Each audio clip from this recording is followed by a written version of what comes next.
मी आता 3 दिवसाचा कोकण दौरा आयोजित आज केला आहे आणि पालीला बलाळेश्वराचं दर्शन घेऊन आता सुरुवात करतो आहे.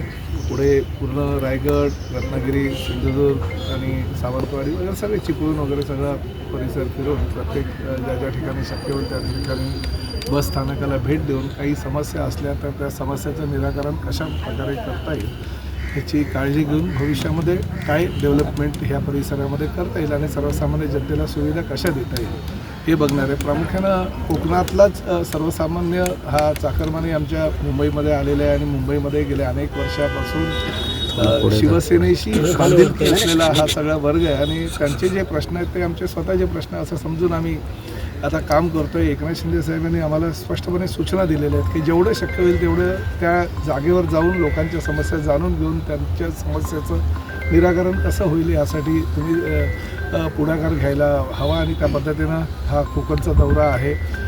आज पाली येथे मी आलेलो असताना बऱ्याच लोकांनी ह्यापूर्वीसुद्धा तक्रारी केल्या होत्या की पालीचं हे 78 साली झालेलं हे बसस्थानक होतं, परंतु गेल्या अनेक वर्षापासून याकडे दुर्लक्ष झालं होतं.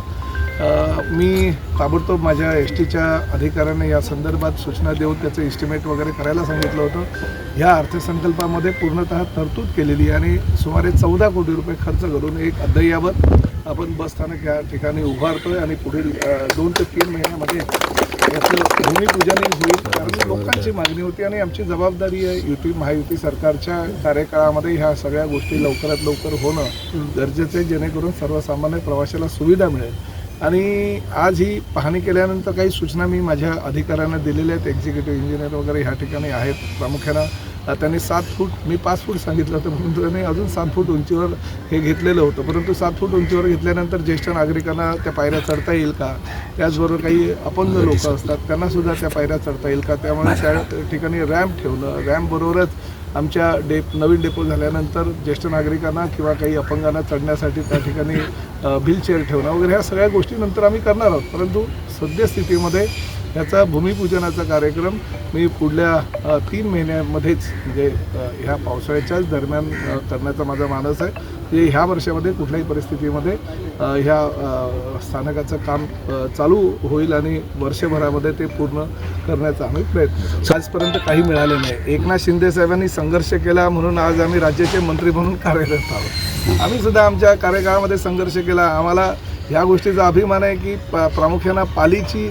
बहुतांश म्हणजे ह्या परिसरातले लोक हे आमच्या ठाण्याचे मतदार आहेत. काही शिंदेसाहेबांचे मतदार आहेत, काही माझे मतदार आहेत, काही अजूनही आमच्या महायुतीचे काही आमदार म्हणून निवडून आलेले त्यांचे मतदार आहे. आणि हे प्रामाणिकपणे धर्मवीर आनंद दिघे साहेबांवर विश्वास ठेवून आमचे शिवसेना प्रमुख आदरणीय बाळासाहेबांवर जे त्यांचं हिंदुत्व आहे ते हिंदुत्वाच्या आणि मराठी माणसाच्या न्याय हक्कासाठी लढणारी संघटना म्हणून शिवसेनेबरोबर गेल्या अनेक वर्षापासून आहे.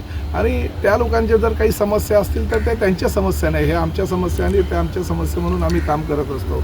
संघर्षाशिवाय काही मिळत नसतं हे तुम्हालाही माहिती आहे. शेवटी आता रायगड, रत्नागिरी, सिंधुदुर्ग विधान परिषदेची निवडणूक लागलेली आहे. आमच्याकडे 389 मतं आहे, भारतीय जनता पक्षाकडे 385 मतं आहेत, 100च्या आसपास राष्ट्रवादी आहे आणि त्यामुळे ही जागा आम्हाला मिळावी हा आग्रह आहे. ठीक आहे, 1-2 दिवसामध्ये त्या बाबतीतला निर्णय उपमुख्यमंत्री आणि आमच्या पक्षाचे मुख्य नेते एकनाथ शिंदे साहेब घेतील, कारण आमच्या पक्षामध्ये एकनाथ शिंदे साहेबांनी घेतलेला अंतिम निर्णय हा आमच्यासाठी अंतिम असतो. आम्ही काम करतो. एकीकडे आपण बघितलं तर संख्याबळ तुमच्याकडे जास्त आहे, तरी सुद्धा वरिष्ठांकडे यासाठी संघर्ष बघा काय असतं, काही ठिकाणी संख्या कमी असताना सुद्धा आम्हाला जागा त्यांनी दिलेल्या आहे. म्हणजे ठाण्यामध्ये तसं बघायला गेलं तर भारतीय जनता पक्षाचं संख्याबळ जास्त आहे, आमचं कमी आहे, तरीसुद्धा आम्ही त्या जागेवर दावा ठोकलेला आहे. परंतु शेवटी महायुती सरकार आहे. एक दुसऱ्यांना सहकार्य करून, एक दुसऱ्यांना देवाणघेवाण मदतीची किंवा आमच्या नगरसेवकांची करून आम्हाला आमचे 17च्या 17 विधान परिषदेचे सदस्य ह्या महायुतीचे निवडून आणायचे. त्यामुळे कुठे मागे 2 पावलं तर कुठे पुढे 2 पावलं असं करून आम्हाला ते जागा वाटप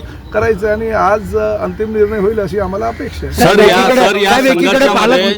या संघर्षामध्ये पालकमंत्री पदाचा काही समझोता होईल का?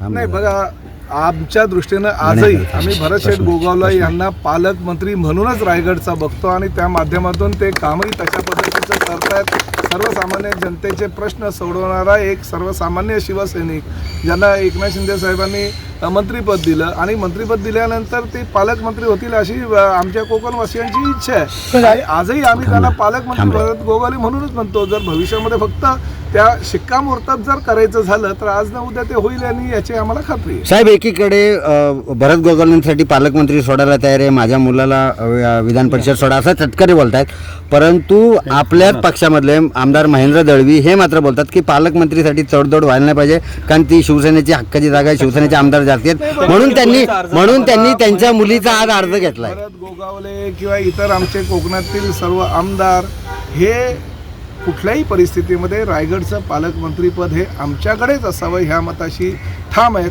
आणि ते जसे ठाम आहेत तसे आम्हीही सगळे मंत्री असताना सुद्धा ठाम आहोत.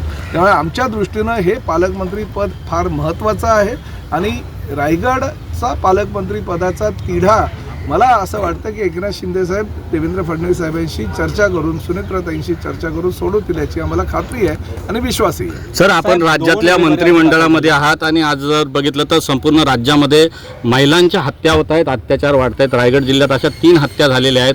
सरकार किंवा गृहमंत्री कुठे अपयशी ठरतात का, काय सांगाल? नाही बघा, एक गोष्ट मी तुम्हाला सांगतो, मुख्यमंत्री म्हणून देवेंद्र फडणवीस आणि आमचे दोन्ही उपमुख्यमंत्री एकनाथ शिंदे साहेब आणि सुनेत्राताई पवार अतिशय चिकाटीनं आणि चांगलं काम या राज्यासाठी करतात. किंबहुना हे सुद्धा मान्य करायला हवं की सर्वसामान्य महिलांना सन्मान देण्याची पहिली जी योजना आहे ती योजना एकनाथ शिंदे साहेब मुख्यमंत्री असताना त्यांच्या काळात झाली आणि आमच्या लाडक्या बहिणींना 1500 रुपये मिळाले. ही देशभरामध्ये गाजलेली योजना एकनाथ शिंदे साहेबांनी चालू केली. आणि चांगलं काम करत असताना काही समाजकंटक अशा पद्धतीची चुकीची कामं करत असतात आणि जर काही हत्यासारखे प्रकरणं झाली असतील आणि त्या माध्यमातून जर पोलिसांकडे त्या संदर्भातले पुरावे आले असतील तर निश्चितपणे त्या जे समाजकंटक आहेत त्याच्यावर कठोर कारवाई ही केली जाईल. आणि देवेंद्र फडणवीस साहेब एकदम सक्षम गृहमंत्री आहेत, मुख्यमंत्री आहेत आणि ते योग्य प्रकारे त्या लोकांवर कारवाई केल्याशिवाय त्यांना सोडणार नाही. टाइम्स डिजिटलला लाईक करा, शेअर करा, सबस्क्राईब करा आणि बेल आयकॉन दाबायला विसरू नका. Times digital.